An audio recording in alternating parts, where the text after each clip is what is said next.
Good morning and welcome back to Coffee Break.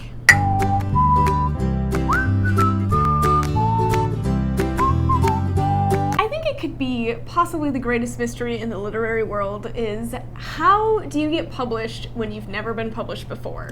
Well, you see, first you climb up Mount Everest, and then there will be an amazing temple waiting for you there. And you have to do a dance seven times in a row. Exactly, and then pick the flower that only grows in the month of June. It is easier and infinitely more complicated than that, if that helps. Yeah. I think one of the things that I've learned working in publishing is that there's a lot of things that publishers expect from authors. We expect writers to do their homework, to learn about the industry, to learn about their craft, to have all of this knowledge going in.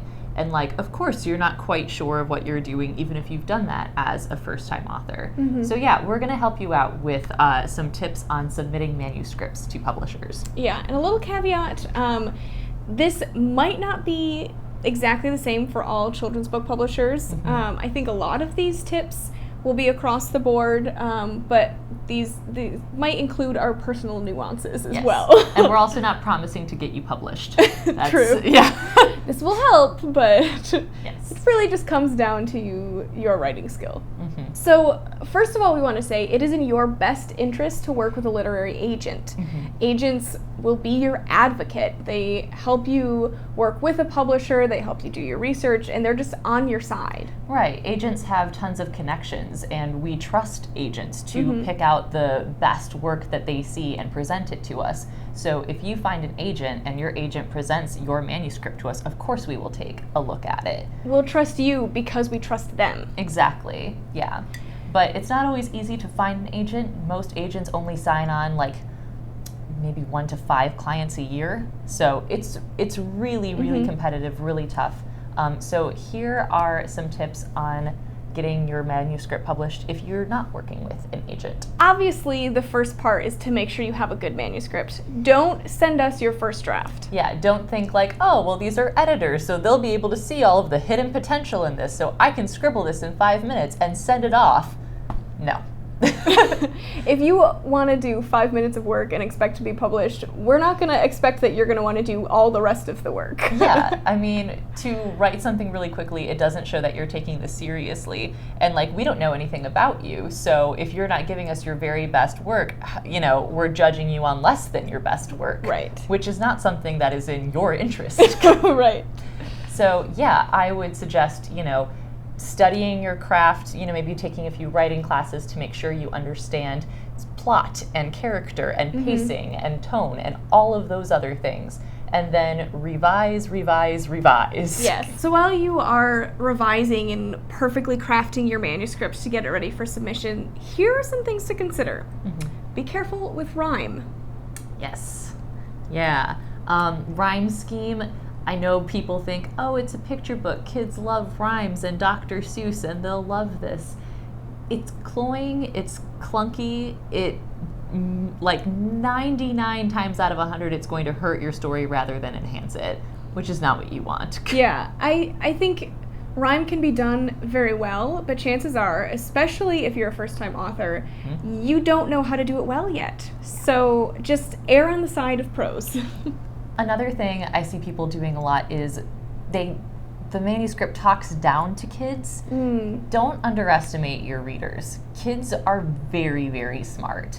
Writing in a first-person point of view, I mean, you're an adult trying to act like you're talking like a kid, and kids will instantly recognize an unauthentic voice. Yeah. They know you're not being truthful. They have really good lie detectors. You really do. And they also see through, those really didactic messages. When you're hitting them over the head with a point. I don't know, trust your audience, I think, it would be a good tip for writers. Yeah. Besides, if you want to get a message across, and if it's kind of hidden among the levels of story, that also means it's going to be more enjoyable to read over and over again. If you are writing a book because you want to teach kids a lesson, not many kids are going to enjoy that. Yeah. But if you are writing this really rich story with in-depth characters, and along the way a lesson might be taught, that is when it works. Yeah, absolutely. Kids need to care about the story before they're willing to, internalize that message. Story should always be your priority. If you're looking for some more specific tips how to craft your manuscript for submission, our managing editor, Kathleen, has actually just recently posted an article on Erdlings that is 6 tips for catching an editor's eye, and she has some really great practical tips for crafting your manuscript just for submitting it. So once you have a good manuscript, you feel good about it, you're ready to have people look at it and judge you based solely on that manuscript. Then you have to find the right publisher, and that requires even more research. Yes, research is key. It will waste your time and publisher's time if you just send it to every children's publisher that you know of and that you can find on Google. Really figure out what kind of books these publishers publish. You want to make sure that your manuscript seems like it would fit within their list. But don't completely copy a book that's on their list either. If you have a book that's almost identical to something that they've published, they probably aren't going to publish the same book twice. Right. While you're doing this research, also make sure that you take note of different publishers' submission guidelines. Everyone has different preferences and expectations. Yeah, for how they want to receive their submissions. Some publishers may only want print submissions, some publishers may only want email, some publishers may accept both.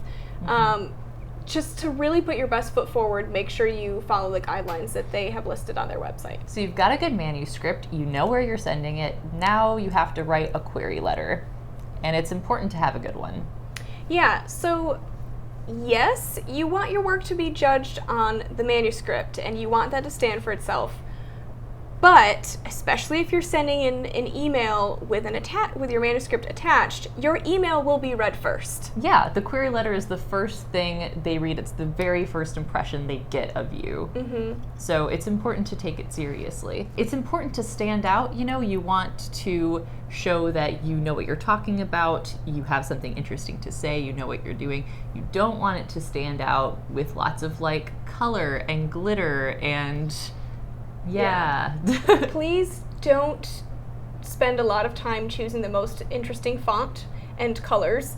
Just use basic fonts. That is just fine. Even if it's a children's book, we don't want you to design it. That's why you're coming to us. Yeah, I mean, I think with children's publishing, you want to make it seem kind of colorful and fun. But at the same time, it's this is a professional arrangement that you're trying to enter into. So, treat it like a job resume.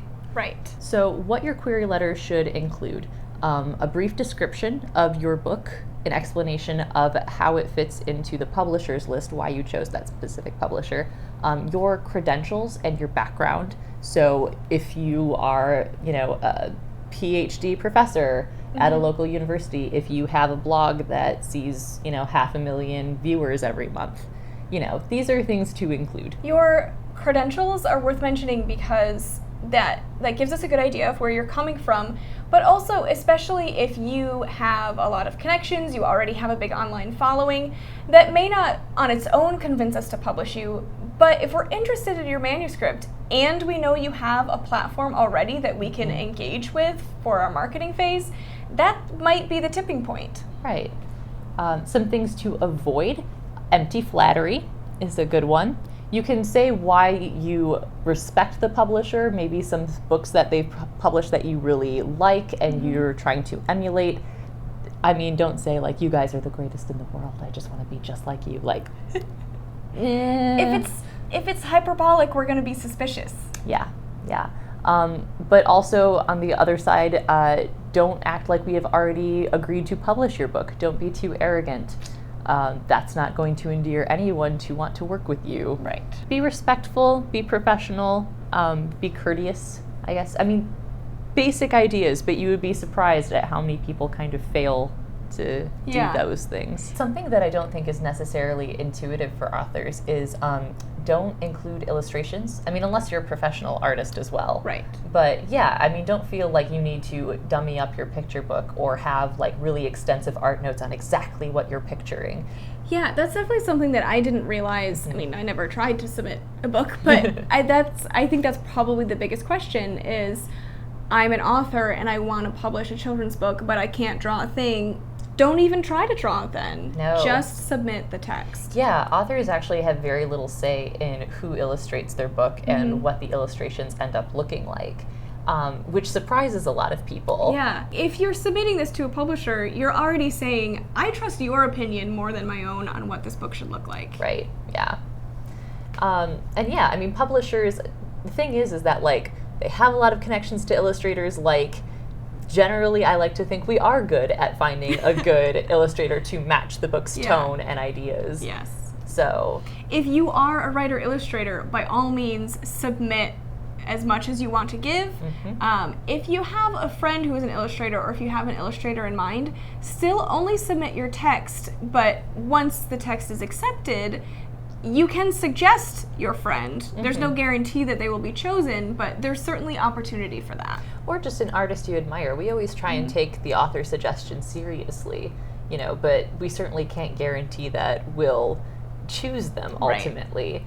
Right. And I also think that authors should kind of limit their art notes. I mean, if you have a really specific idea for the way the text interplays with the illustration, then fine, include a note about it. But generally it's like, you're kind of stepping on the artist's toes by dictating too much, and you wouldn't expect them to over-dictate the manuscript. Right. You know what I mean? Like, you wouldn't expect the illustrator to go back with you with, like, manuscript changes for you to change it to their vision. Right. So, if I'm submitting just the text of a picture book, but I know that there's very little text on each page for a typical children's book, a picture book, how should I submit my manuscript with those page breaks in mind? Yeah, I think so. Page breaks are always helpful, especially if you know how to pace your book and we can see, like, oh, look, like, this is all really, like, you know, accessible text and it fits within the 32 pages, you know, and we can see that you've paced it out nicely. Yeah, I think so. And if not, I mean, then the illustrator has more room to decide what goes on what page. So I don't think it's strictly necessary to have page breaks, but that is something where it's like, I think the author's totally fine with saying, like, this is where I envision the text being broken up. Yeah, exactly. Is it okay to submit to multiple publishers at once? I mean, we certainly accept simultaneous submissions, and I think most places, if they're accepting unsolicited manuscripts, would be fine with it. I've never really heard of a bidding war happening for an unpublished author who isn't agented. Right. So, I mean, that's not to say it hasn't happened, but yeah, I think you would be safe in submitting to multiple places, just as long as you're sure that they accept that sort of thing. Yeah, and I think if you would prefer to have a list of, well, I really want this publisher, and then these are my backups, feel free to submit to your favorite publisher first and wait a little bit and then submit to others. That's just kind of your prerogative. Yeah, and I think if you haven't heard from a publisher within, like, I don't know, 3 to 6 months, I mean, ours is usually 3 to 4, but other publishers might take longer. But I think if it's been, you know, a number of months and you haven't heard back, then... Yeah. Also, it's important to note that there's no guarantee that you'll hear if your manuscript was rejected. That's true. So if you haven't heard anything, that might not mean anything. It might mean that your manuscript is still being considered, and that might be good, but it also might mean it's been read, it's been forgotten. And, like, I know how frustrating that must be for the authors. I do. But the thing is that, like, we get thousands of manuscript submissions a year, and it's just like, no one could feasibly respond to all of them. One. Yeah, exactly. Like, that would be someone's 60-plus hour job. Right. You know? And, yeah, so it's like, I understand the frustration, but it's not exactly feasible. Right. So we'd like to be, you know, more forthcoming, but it's just not possible for us. Right. I mean, if you're really in doubt, you can always shoot someone at the publishing company an email. I would recommend not nagging them about it, but one follow-up Please email. Don't pester. Yeah, that's not going to inspire anyone to want to work with you if you keep hounding them. Right. Yeah. But I think one email, you know, just checking in, and then, like, if you don't get a response, I think you have your answer. If you have more questions about the book publishing process in general, we did produce an entire series of how a book becomes a book. So I will link to that. Feel free to watch through those. Yeah, I think that's got a lot of helpful information for people who have no idea how the publishing process works. You can kind of see, like, if you get a manuscript accepted, this is what to expect. Right. If you have more questions about submission tips, let us know in the comments or on Twitter. We're at CoffeeBreakEBYR, and we will try to be as helpful as we can. Thanks for joining us, and we'll see you next week.